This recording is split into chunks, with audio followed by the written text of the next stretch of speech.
Il y a des événements dans la vie qui vous feront vraiment vous demander si le destin lui-même est à l'œuvre. Et que dire de ce type dont la vie a bouclé la boucle lorsqu'il s'est retrouvé à piloter le même avion que celui dont il rêvait 20 ans plus tard?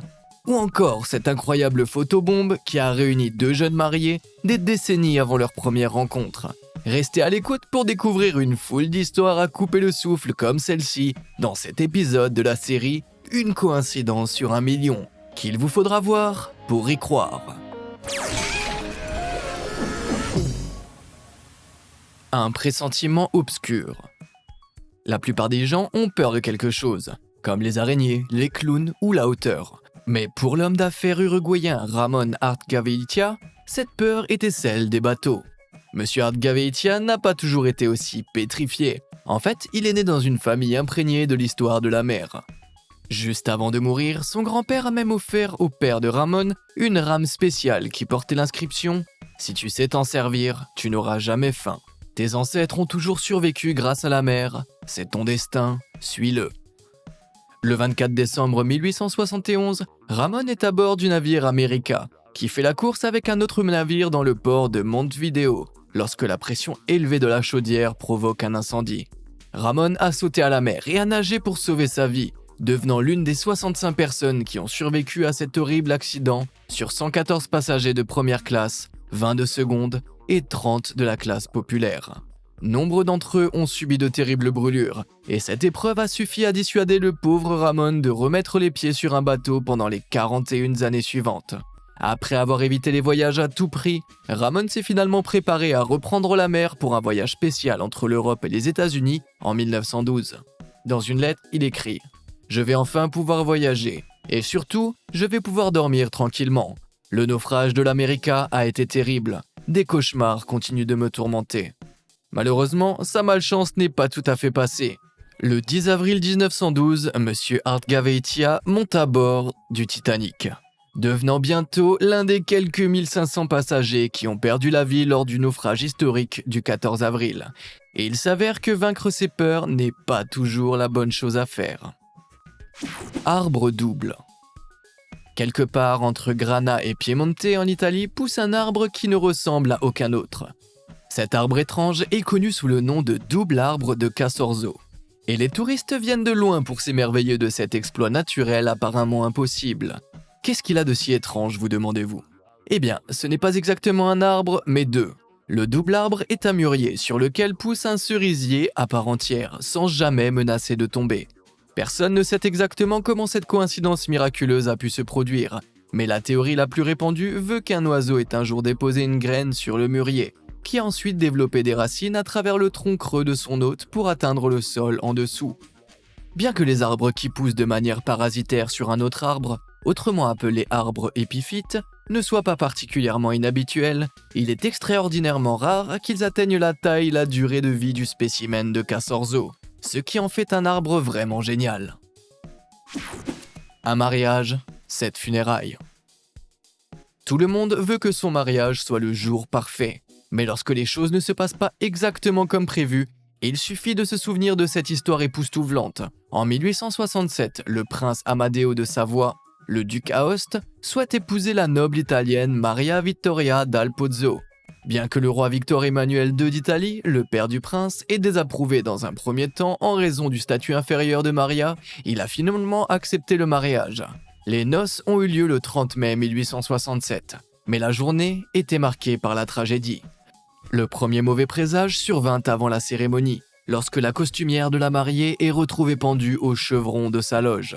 Se sentant superstitieuse, Maria commande une nouvelle robe, et le couple décide de poursuivre le mariage malgré les événements tragiques du matin.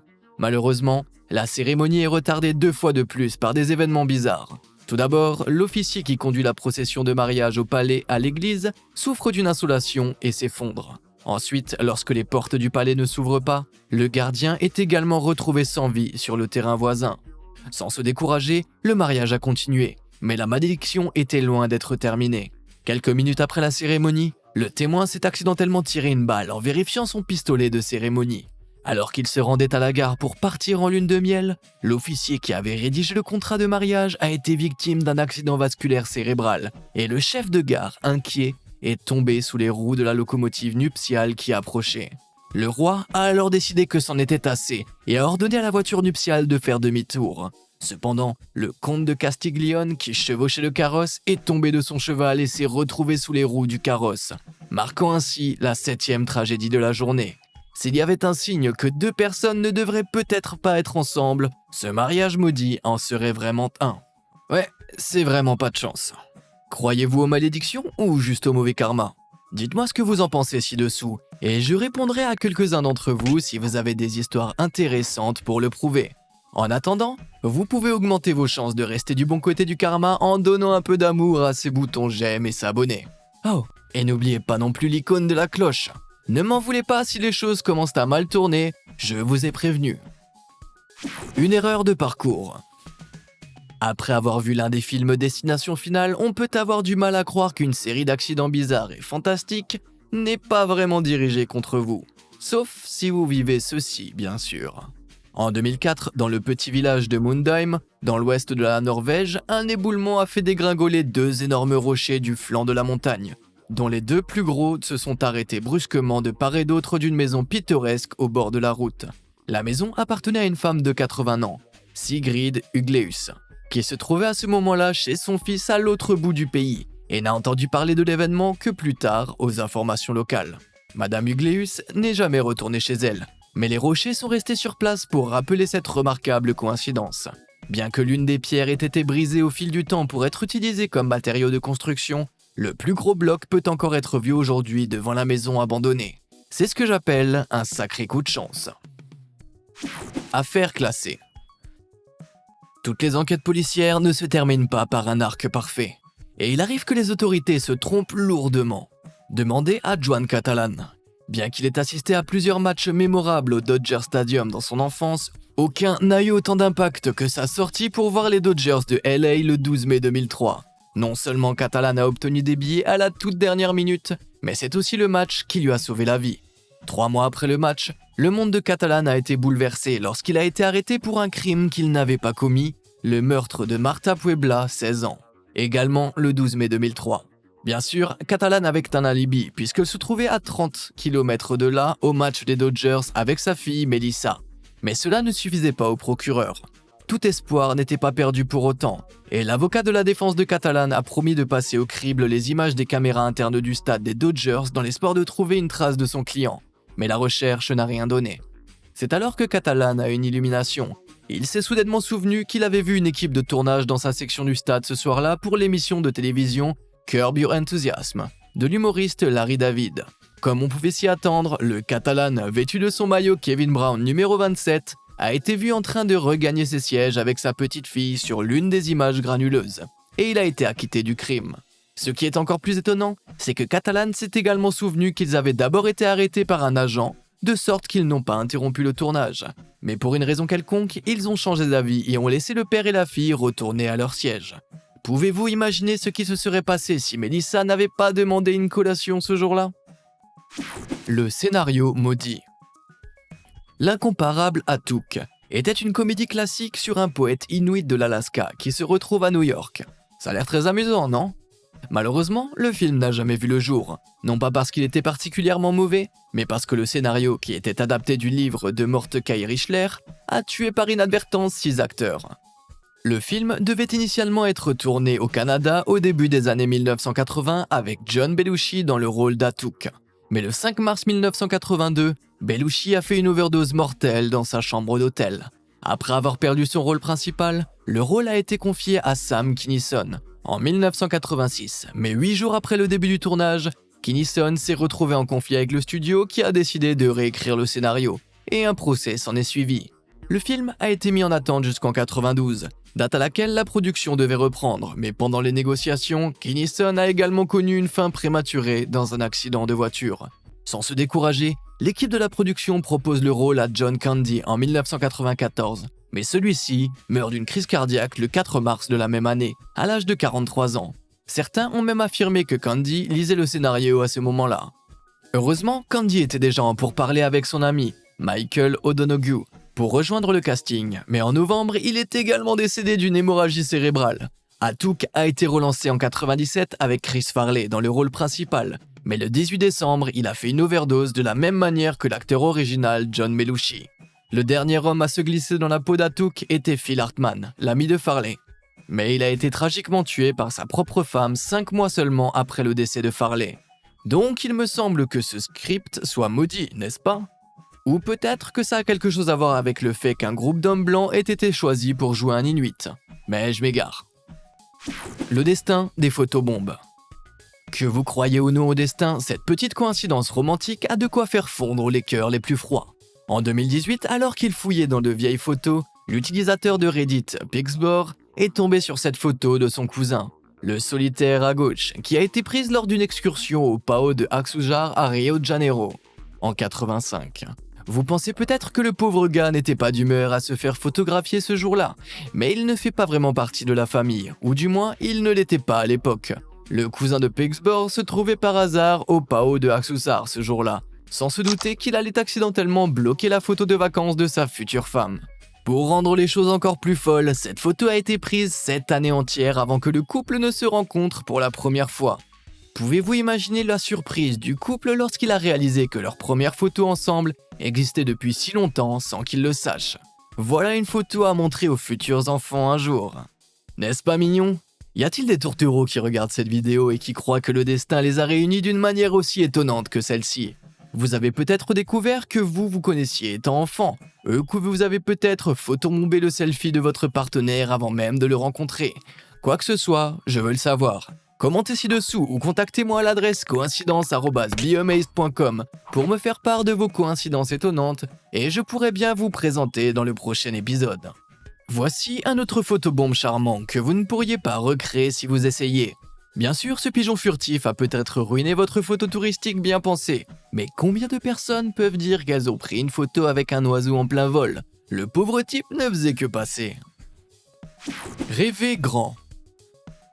Que vouliez-vous faire quand vous seriez grand? Pompier ou médecin peut-être? Plus important encore, avez-vous réalisé ce rêve? Pour la plupart d'entre nous, la réalité s'impose et la vie prend un autre chemin, mais pas pour ce type, qui s'est retrouvé à boucler la boucle dans cette nouvelle coïncidence étonnante. Tout a commencé lorsqu'il a visité un spectacle aérien avec son grand-père et son oncle, alors qu'il était âgé de 8 ans, où il s'est assis pour cette photo dans l'hélicoptère 0H58 Kiowa. Ce jour-là, il a décidé qu'il voulait devenir pilote de l'armée. Et il a réalisé son rêve en rejoignant l'armée de l'air à l'âge adulte. En fouillant dans ses vieux souvenirs 20 ans plus tard, il est tombé sur la photo et s'est dit que c'était vraiment cool qu'il ait piloté un hélicoptère similaire le mois dernier. Lorsqu'il est arrivé à l'aérodrome, il a demandé à ses collègues s'ils avaient déjà eu un Kiowa portant le même numéro de queue que celui dans lequel il avait pris la photo lorsqu'il était enfant. À sa grande surprise, non seulement ils avaient un avion similaire, mais il était assis sur la rampe d'atterrissage. Alors naturellement, il est allé prendre une photo avec celui en souvenir du bon vieux temps. Mais il y a un dernier rebondissement dans l'histoire. Lorsqu'il est arrivé, il a réalisé qu'il pilotait depuis 1 mois le même Kiowa qu'il avait inspiré à voler 20 ans plus tôt. N'abandonnez jamais vos rêves, les enfants. Un invité inattendu. En 2017, Monroe McKinney, un pêcheur de 22 ans originaire de Fairgrove dans le Missouri, était en train de pêcher sur l'étang de 3 hectares de ses parents, lorsqu'il a remonté une perche et a remarqué que sa prise sortait légèrement de l'ordinaire.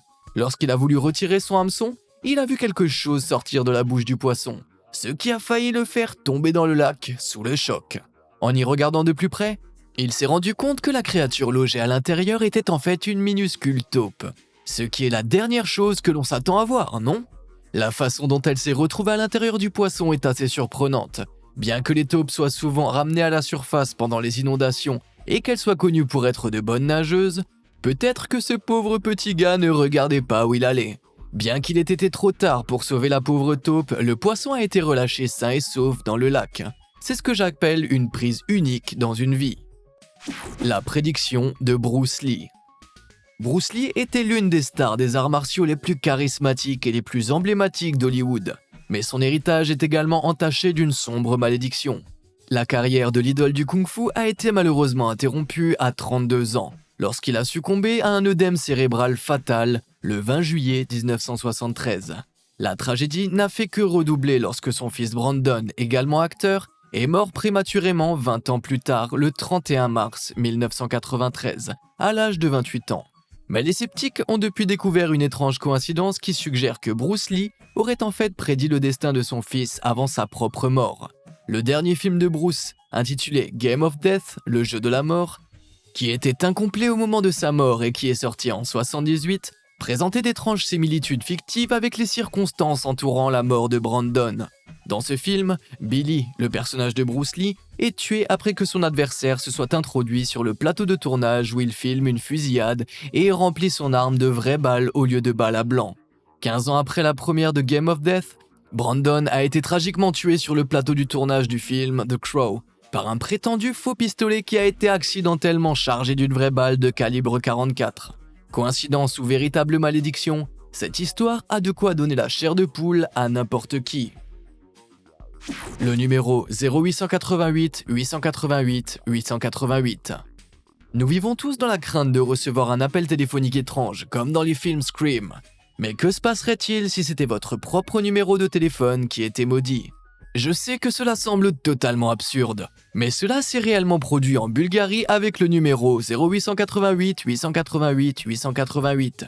Qu'est-ce qui pourrait être si effrayant dans un numéro à 10 chiffres, vous demandez-vous ? Eh bien, chaque personne qui l'a possédé au cours d'une décennie a connu une mort prématurée. Voilà ce qui s'est passé.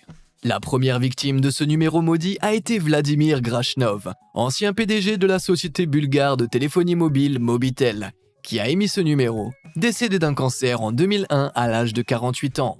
Le numéro 0888 888 888 a ensuite été transmis au chef de la mafia bulgare Konstantin Dimitrov, qui a été abattu par un assassin solitaire dans un restaurant des Pays-Bas en 2003, avec le téléphone supposément sur lui. Le dernier malheureux à avoir été victime de la malédiction est l'homme d'affaires véreux Konstantin Dishliev, abattu devant un restaurant indien de Sofia, la capitale de la Bulgarie, en 2005.